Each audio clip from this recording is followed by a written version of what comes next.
Bonsoir à vous, si vous venez de nous rejoindre, bienvenue. Donc, notre tout premier sujet, c'est réquisitoire contre Nicolas Kazadi qu'a adressé le procureur général près la Cour de cassation à l'Assemblée nationale qui veut voir ses immunités être levées afin de pouvoir faire face à la justice au sujet des quelques révélations qu'il a faites à la télévision, notamment en critiquant et accusant de gabegie financière l'entourage du chef de l'État. Pour en parler, un membre de l'AVC, le parti politique Autre Vision du Congo, est avec moi, Cédric Mouniani, à qui j'ai dit bonsoir et bienvenue à vous. Bonsoir mon frère.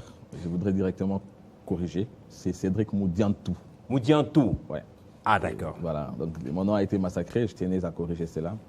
Et je salue tous les nombreux téléspectateurs de Kinshasa Direct, notamment Télé 50. Merci beaucoup. Merci beaucoup pour cette correction. Merci d'être là.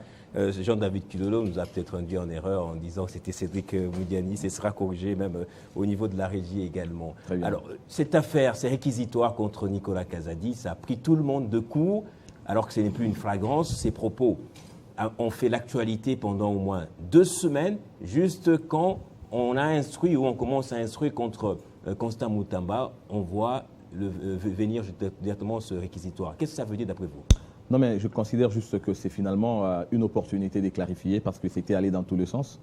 Il y a même aussi les détracteurs de l'ex-ministre des Finances, Nicolas Kazadi, qui voulait trouver en ce propos, évidemment, l'opportunité de pouvoir l'attaquer davantage. Oubliant, évidemment, les prouesses dont il a fait montre dans les secteurs des finances publiques lorsqu'il fut ministre des Finances. Mais je pense par rapport à ses propos dans cette interview qui fait objet, évidemment, de ces réquisitoires, c'est peut-être la justice qui va établir ou encore rétablir l'ordre, éclairer la lanterne de l'opinion, puisque de toute façon, les griefs mis à sa charge, notamment propagation de faux bruits, je ne sais pas ce qu'on entendrait par faux bruits en faisant ces réquisitoires, mais à ce que je sache, les faux bruits, c'est le mensonge qui vise à détruire une dignité. Et pour le cas d'espèce, le ministre Nicolas Kazadi, je ne trouve pas le lien entre ce qu'il avait dit et ce qui constituerait la substance de cette infraction. Par le fait qu'il a parlé un homme d'État en qualité de député national qu'il est, combattant les antivaleurs. Un homme d'État peut-il dire que l'entourage du chef de l'État se sert d'abord avant de servir la population? Non. Est-ce que ça, c'est des propos d'un homme d'État? C'est cela que j'ai considéré sortir son propos du contexte. La question n'a pas été celle-là et la réponse non plus. Le ministre Nicolas Kazadi a fait référence à la culture congolaise. Lorsqu'il parle que moi, j'ai encore en mémoire la question posée par Paulette Kimoutou. Ouais. Et il lui a demandé qu'on accuse souvent l'entourage du chef de l'État d'être des mauvais conseillers. J'ai un peu paraphrasé, mais c'était ça l'idée. Elle a indiqué l'entourage du chef de l'État pour dire que c'est lui qui sert mal le chef de l'État, qui lui donne des mauvais conseils. Et en impliquant notamment Nicolas Kazadi. Lui aussi a dit, moi aussi j'ai le droit de me plaindre de cet entourage-là qui se sert, qui dilapide l'argent du trésor public. Je ne sais pas de quoi nous parlons, puisque dans cette interview, il a parlé notamment de ce que les gens considèrent l'accusation par rapport à la jouissance. Il a parlé de l'entourage du chef de l'État, mais également, je suppose, ce qui constituerait l'infraction qu'on qualifierait de divulgation des secrets d'État, notamment par exemple la création des structures. S'agissant de l'entourage, évidemment, ce n'est pas une révélation. Vous êtes d'accord que quand même, on peut l'accuser des révélations de secrets d'État parce qu'il a cité le nombre de structures créées par la présidence notamment. Je ne l'ai pas non plus entendu condamner les faits de la création de structures. Nous sommes intellectuels. Avant que Nicolas Kazadi ne parle de la création des structures, le chef de l'État, au Conseil des ministres précédent, l'interview de Nicolas Kazadi avait ordonné la suspension, la suppression des structures. Oui. Ce qui revient à dire effectivement que les structures furent créées. Mais d'abord, les structures, pourquoi elles doivent être créées? C'est pour répondre à un besoin. Y avait-il un besoin? Oui. Besoin, ça peut être un besoin de performer, un besoin d'améliorer un fonctionnement. Et c'est là répondant effectivement à un besoin. Et justement, je me dis, le même chef de l'État qui ordonna la création des structures et qui cette fois-ci demande la suppression, ça se rapporte cette fois-ci à une urgence en termes de gestion rationnelle. Parce que lorsque les structures furent créées, il n'y avait par exemple pas la guerre à notamment Goma qui tombait et Bukavu. Oui. Alors maintenant qu'il y a Bukavu et Goma qui tombent, il y a nécessité de réorienter les priorités, de redéfinir les priorités en termes de gestion. Donc les structures ont été créées, c'est vrai, elles ont été importantes, mais elles peuvent attendre parce que cette fois-ci, il y a des priorités. Mais cette fois-là, Nicolas Kazadi, parlant des structures créées, il a plutôt indexé les comportements des personnes à qui la responsabilité de la gestion de celles-ci a été confiée. Leur comportement, c'est ce qu'il avait indexé. Il a plutôt. Donc, il n'a jamais fustigé. Il n'a jamais fustigé les faits de la création des structures. Il critiquait ou déplorait l'inutilité même de ces structures-là. Non. Voilà pourquoi je voulais qu'on fasse un décryptage. Puisqu'on lui demandait justement pourquoi est-ce qu'on ne perçoit pas cette augmentation de notre budget, le budget national. Il a dit on est parti de 4 milliards à 16 milliards. Pourquoi est-ce que ce n'est pas perceptible? Pourquoi on ne s'est pas ressenti? C'est parce qu'il y a des structures qui sont budgétivores en quelque sorte. Non, il n'a pas dit c'est parce qu'il y a des structures budgétivores. Ouais. C'est parce que les personnes à qui l'on a donné la responsabilité de la gestion des structures créées n'ont pas géré à bon escient. C'est ça l'explication de ce qu'entendait dire M. Nicolas Kazadi. Il n'a jamais fustigé, condamné l'effet de la création des structures, mais ici plutôt la gestion de celles-ci. Évidemment, les bénéficiaires de la confiance du chef de l'État qui ne lui ont pas fait sortir en voyage. On avait 4 milliards de dollars comme budget, on est à 16 milliards, soit une augmentation de 12 milliards.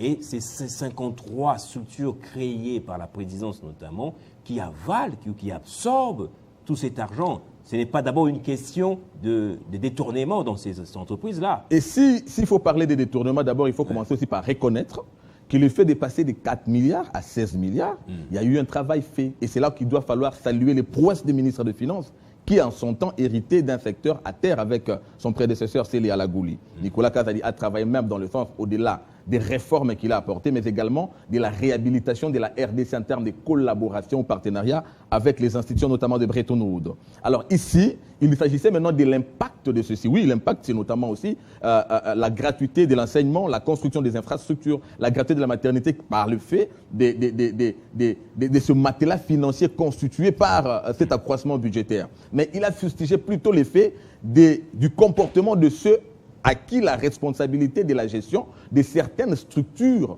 a été confiée. Ici, il n'y a pas du tout problème de structures créées, mais plutôt du comportement des individus chargés de piloter ces structures. Mais aucune de ces structures n'a fait jusque-là l'objet d'une enquête même ou des révélations, soit de la part de l'IGF ou de quelque autre organisation de la société civile. C'est là peut-être qu'il va falloir interroger les compétences, parce que la compétence est d'attribution. Cette fois-là, ce n'est pas la compétence de Nicolas Kazadi. Puisque souvenez-vous que le même Nicolas Kazadi a aussi dit que les entreprises publiques, par exemple, ne réalisent pas de bénéfices. Ouais. Mais les dirigeants des entreprises publiques s'arrogent le droit de se donner des primes colossales, des salaires colossaux. En ce moment-là, il va falloir interroger l'institution chargée, effectivement. Il rejoint l'ODEP, notamment. Oui. Rejoindre l'ODEP qui l'accuse, lui, d'être passé pour maître de passation des marchés à gré et de sortie de fonds de manière urgente. Manière urgente, oui, ouais. Sortir les fonds de manière urgente, ce n'est pas, en finance publique, ce n'est pas exclu si effectivement il y a urgence. Je me dis si cela était condamnable, mais Nicolas Kazadi est le maître et le père de la réhabilitation de la coopération entre la RDC et les institutions de Bretton Woods. Souvenez-vous, les institutions de Bretton Woods fonctionnent sur base de critères et de principes, notamment la transparence dans la chaîne des dépenses. Si ce que l'ODEP disait par rapport à Nicolas Kazadi était vrai, on ne parlerait pas aujourd'hui. Même le successeur de Nicolas Kazadi aurait du mal à évoluer dans ces champs. Alors comme il évolue calmement, très bien et paisiblement, c'est par rapport au travail de son prédécesseur. Il jouit, il travaille au parfum de l'excellence de son prédécesseur. Donc je ne vois pas le rapport entre ce que dit l'ODEP et effectivement ce qu'a dit Nicolas Kazadi. Par contre, c'est plutôt là qu'il va falloir interroger les travails a priori de l'IGF. Parce que c'était à l'IGF effectivement de nous faire des révélations par rapport au comportement des gestionnaires d'entreprises publiques. Je pense que c'est ça d'ailleurs le décryptage du message de l'expert dont nous avons salué l'expertise au ministère de Finances. Parlons de l'entourage du chef de l'État. Mais dès que nous disons qu'il y avait quelqu'un à qui l'on avait donné, on a confié pendant 4 ans, par exemple, la responsabilité de la gestion notamment de la patrouille financière, je parlais de l'IGF, mais qui n'a jamais fait ce genre de révélations. Et d'ailleurs qu'on n'a jamais vu les gens impliqués dans ce genre de comportement être poursuivis. Alors que ce dernier s'est fait entourer des communicateurs. Il n'a cité aucun nom, Nicolas Kazadi. Non, il a cité les noms. Les noms de l'entourage du chef de l'État. Non, mais c'est à nous de comprendre. En tant qu'homme d'État, il n'a pas à citer les noms. Mais déjà, le nom est tacitement cité par le fait de dire les entreprises publiques ne produisent pas des bénéfices, ne font pas des bénéfices, mais les responsables se donnent des intérêts, se donnent des avantages. Qui est celui à qui nous devons attendre le rapport de ça? C'est l'IGF. L'IGF constitue, les responsables de l'IGF, notamment M. Nicolas Alinguete, ne constitue-t-il pas l'entourage du chef de l'État, pour autant qu'il est bénéficiaire de la confiance du chef de l'État, mais qui ne renvoie pas au chef de l'État l'ascenseur par rapport à la mission lui accordée? Il constitue un des éléments de ces mauvais entourages. On connaît combien l'IGF a rapporté au Trésor public à travers ses enquêtes, à travers les missions d'inspection des inspecteurs généraux des finances notamment. Il n'était pas là pour rendre des comptes. Mais c'est Gaëtan, Jules Alinguete qui n'est plus inspecteur général, chef de service. J'ai pris un cas d'espèce. Oui. Ça, c'est un cas d'espèce parmi tant d'autres. Parce qu'aujourd'hui, vous allez recevoir quelqu'un qui viendra parler du Kamutamba ici. Oui. Là encore, il y a une implication, il y aurait une implication de ce même Nicolas Kazadi. Je ne veux pas ici faire procès à Nicolas Kazadi. Les analystes ont été choqués par les révélations de Nicolas Kazadi. Comment il peut dire que dans l'entourage du chef de l'État, quand il y a un marché public, on commence d'abord par se partager l'argent? Il ne s'auto-exclut pas, puisqu'il fait partie de l'entourage. Je vous mets à défi. Ce sont des révélations gravissimes. Je vous mets à défi, vous ne saurez jamais. Nous sommes à la télé. Mais prouvez ce que vous dites. Il n'a jamais dit l'entourage du chef de l'État dilapider de l'argent. On commence par se partager l'argent. Non, je vous ai mis à défi. Avant de pouvoir exécuter le projet. Je mets quiconque à défi. Ici, Nicolas Kazadi a fait allusion à la culture congolaise. Il a dit en lingala, Ezandenge Nabiso, Congolais Tozaka Bongo. Quand il y a un projet. Y compris les gens de l'entourage du chef de l'État. Non, ici, il parle de la culture congolaise. Nous sommes, qui l'ignore? Nous sommes comme ça les Congolais. Lorsqu'il y a quelque chose, il faudrait d'abord que nous puissions, nous qui sommes là, il parle de la culture ici ne faisant référence à aucun régime. D'ailleurs, même en disant cela, est-ce que cela n'est pas vrai si nous considérons que c'est la culture congolaise? Nous parlons, les cas d'espèce, les projets Bukangalonzo, qui aussi rentrent dans le cadre de cette culture congolaise. L'argent destiné aux biens du Congo pour répondre à un besoin n'a-t-il pas été dilapidé? Si nous prenons Tchilégelou, n'a-t-il pas été aussi détourné? Est-ce que cela donne tort à Nicolas Kazadi par le fait d'affirmation de la culture? Ici, il n'a pas accusé les individus, mais il déplore, il condamne, puisque ici, la vision du chef de l'État, c'est de transformer le Congo et l'homme congolais. Le chef de l'État veut accompagner le Congolais à l'aspiration, dans son aspiration au développement. Mais c'est quoi le boulot d'étranglement? Cette culture qu'a évoqué M. Nicolas Kazadi, où est-ce que ça constitue une infraction? Parce qu'il fait allusion au comportement, à ce que représente l'homme congolais. Il n'a pas indexé l'entourage du chef de l'État, tout en accusant, c'est vrai, la faiblesse qu'il y a. Aujourd'hui, revenant à la question sur l'entourage du chef de l'État. Il n'a pas non plus exclu cet entourage. Donc l'entourage du chef de l'État, si on doit faire une logique ou un syllogisme simple, si c'est la culture nationale, si c'est tout le Congolais qui se comporte de la sorte, donc même l'entourage du chef de l'État le fait aussi. Eh bien, si c'est le cas, alors comprenons aussi que ce n'est pas une révélation. Pour confirmer que ce n'est pas une révélation, le cas Denis Dissou-Choua aujourd'hui, ça confirme ce que Nicolas Kazadi avait dit, n'est-ce pas? Donc, à un moment donné, le chef de l'État est victime de l'incivisme de certaines personnes autour de lui. Parce que lorsque cette dame, excusez, je suis à la télé, l'a qualifiée d'une pétasse, qui se permet d'indexer la première institution du pays par l'effet juste d'avoir eu de rapprochement avec certaines personnes autour du chef de l'État. Est-ce que cela n'a pas de lien avec la dénonciation de Nicolas Kazadi? On ne saura pas se rabaisser. Non, oui, c'est un cas d'espèce. Non, on ne l'évoque pas. On ne l'évoque pas, mais c'est un cas parmi tant d'autres. Si on doit parler de Fortuna Bisselele, ne faisait-il pas partie de l'entourage du chef de l'État? Nicolas Kazadi n'est pas allé en guerre contre les... En salissant comme ça l'entourage du chef de l'État, c'est en quelque sorte le chef de l'État qui salit. Non. Ici, il s'agit d'un député, un lieutenant du chef de l'État. Un lieutenant du chef de l'État qui, effectivement, est en train de condamner, de fustiger le comportement de certaines personnes qui constituent le goulot d'étranglement en termes d'évolution de la vision du chef de l'État. Ça, c'est de son devoir en tant qu'homme d'État, c'est de son devoir en tant que député national. D'autres poseront la question. En tant que ministre, pourquoi il ne l'avait pas fait? Bien sûr, Nicolas Kazadi était engagé. Inscrivait son combat dans le cadre de changer au regard de la vision du chef de l'État. Lorsqu'on s'inscrit dans cette logique-là, on ne s'avoue pas vaincu, pour autant qu'on est confiant, on est rassuré qu'on peut apporter un changement. C'est vrai, il a été victime d'un chantage, il a été victime des attaques, effectivement, qui ont milité effectivement à ce qu'il soit mis à l'écart. Mais Nicolas Kazadi a été mis à l'écart avec des arguments. Il nous a laissé un héritage, notamment dans son secteur. Mais il ne peut pas voir que ce que lui a fait, c'est pourquoi il a milité, être torpillé de cette manière-là, de manière à ce que le Congolais ne bénéficie pas des effets d'entraînement du travail qu'il a fait. Il y a une chose que je n'arrive pas à comprendre, Cédric Moudiantou, c'est l'opportunité d'une telle enquête, d'une telle instruction, d'une telle demande du procureur général pour la levée de ses immunités, alors que l'affaire avait fait couler beaucoup d'encre et salive il y a quelques jours. Pourquoi juste au moment où on inquiète Constant Moutamba?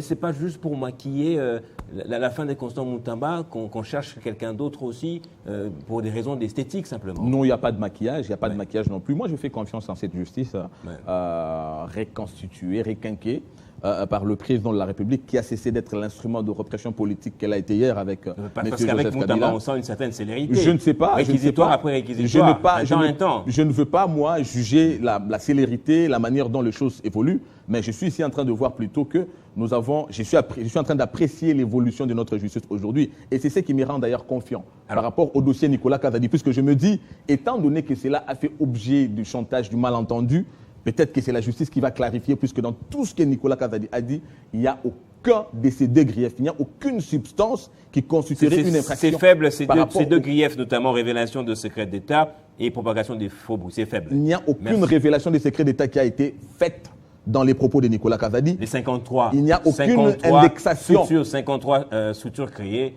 moi je ne les connaissais pas. Le chef de l'État, mais vous ne le connaissiez pas. Le chef de l'État n'a pas cité les nombres. Les chefs de l'État, non, il y a eu des structures qui ont été créées. Et l'institution qui a plus créé de structures, c'est la présidence de la République. Je dis ceci, la présidence de la République a créé dans le sens d'améliorer. Ça n'a jamais été un problème. Nicolas Kazadi non plus n'a dit que c'était un problème. Ici, on a fustigé le comportement des individus. Ces individus-là, c'est ceux qui sont en même temps en train de constituer l'entourage fustigé du chef de l'État. Je voudrais ici, pour conclure effectivement que le réquisitoire de la justice, pour moi, je considère que c'est le moment indiqué pour que nous soyons départagés, pour effectivement que la clarté soit mise dans l'interview du ministre Nicolas Kazadi qui voulait aller dans tout le sens, on voulait sortir de son contexte, alors que dans tous les cas de figure, le ministre Nicolas Kazadi a gardé le caractère d'homme d'État, mais sinon aussi le statut de député national qu'il a, évidemment, d'accompagner la vision du chef de l'État et aussi de porter l'aspiration du peuple congolais. Cédric Moudiantou d'être passé, encore une fois, toutes nos excuses pour l'erreur dans votre nom tout au début. Là. Merci beaucoup. Allez, après Cédric Moudiantou, c'est Samuel Konko, un avocat, un bon analyste politique également. On va parler d'un autre sujet d'actualité, l'affaire Constant Moutamba ou l'affaire construction de la prison de Kisangani.